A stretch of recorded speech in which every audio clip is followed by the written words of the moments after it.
la touche, même s'il n'en était pas une. Et l'action offensive tout de suite d'Alexandre Bardonnay, qui va rester dans ce registre en début de match en tout cas. Bah, déjà, on a vu voilà, que le...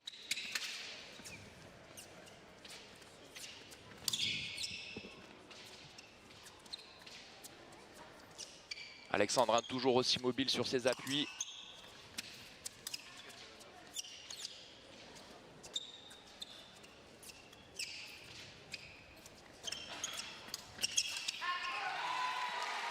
Ouais, c'est quand même, même s'il y a une option qui part étant, c'était un peu lancé par Alexandre, hein, j'ai l'impression. C'est ça, hein. Alexandre reste très loin de son adversaire et il laisse justement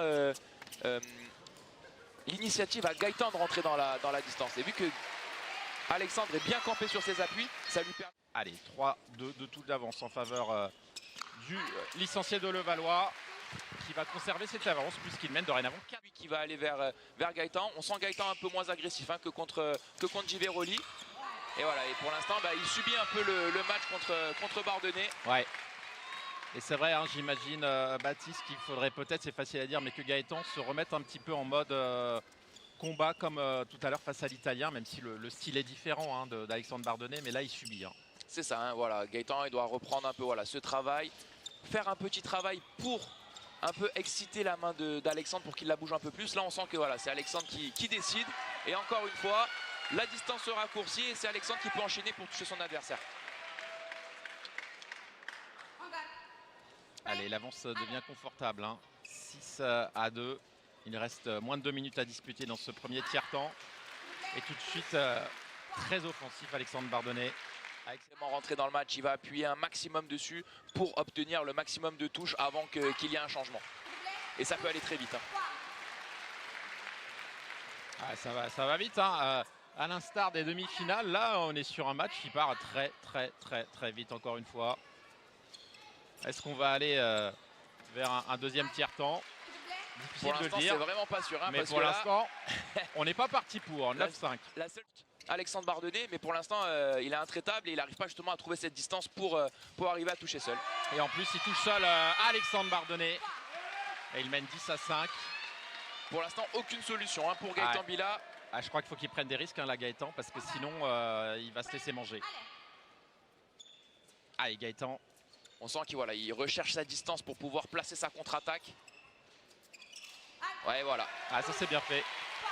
Bien vu. Là, il a bien bloqué avec sa jambe avant sa progression pour pouvoir placer sa pointe au-dessus de la main d'Alexandre.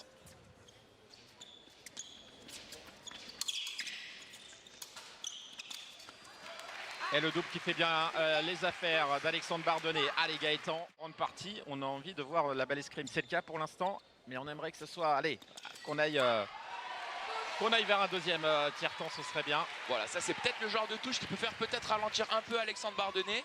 Une flèche, il a lâché peut-être un peu trop tôt. Gaëtan encore sur ses appuis qui lui permet de contrer son adversaire.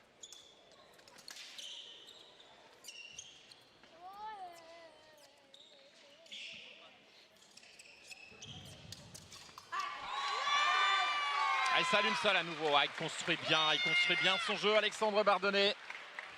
Voilà, et puis la vitesse. Vraiment pas l'opportunité de rater à Gaëtan. Hein. Il a vraiment pas le droit à l'erreur. Plus de chances de rater que d'habitude. Et Alexandre qui en profite. Et il est en forme, Alexandre Bardonnay. Hein. Gaëtan aussi est présent, mais on le savait, Alexandre Bardonnay allait ne rien lâcher. Il tient à cœur Et ça a été vraiment une épreuve pour lui de se relever et de le voir voilà, en finale du Challenge Monal et voilà, de le voir mener 14-8. Franchement, c'est vraiment très fort ce qu'il a fait cette saison. Et bravo à Gaëtan Bila. Il était plus que 200e mondial, hein, c'est ça au classement. C'est ça. Il fait une finale de Monal. Il est chef opérateur dans la vie, dans le cinéma, dans l'audiovisuel. Et il s'entraîne entre guillemets presque quand il peut. Enfin, il s'entraîne souvent, régulièrement, mais c'est pas toujours évident. Le match n'est pas terminé. C'est vrai que c'est quand même bon. Plutôt bien parti pour Alexandre, mais bravo à ces deux garçons. Voilà, victoire 15-9 d'Alexandre Bardonnay qui a réussi, qui a atteint son objectif. Voilà la joie d'Alexandre. Franchement, magnifique édition du Monal, comme vous l'avez dit. Un grand bravo à ces deux tireurs qui avaient des problématiques différentes en arrivant sur cette compétition. Gaëtan qui a fait, voilà, on voit aussi voilà, l'amitié, les deux coéquipiers qui s'entraînent ensemble. maintenant, voilà, Bardeux qui profite. Alexandre Bardonnay qui profite de cette victoire. Maintenant, il peut savourer après cette journée. Ouais. Et les coéquipiers qui viennent fêter avec lui.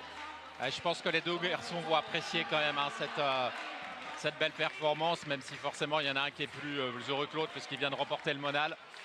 Mais le fait d'être deuxième aussi, ça va être bien pour Gaëtan. Voilà. Et c'est ça le groupe France. Hein, voilà. C'est quand il y en a un qui gagne, c'est tout le collectif qui gagne. Même si malheureusement c'était Gaëtan en face. Mais voilà, quand un gagne une Coupe du Monde, bah voilà, c'est toute la France qui gagne. Et c'est ça qui a toujours été la force de l'EPM, c'est la transmission et l'esprit de groupe. Et on l'a déjà expliqué, Malek.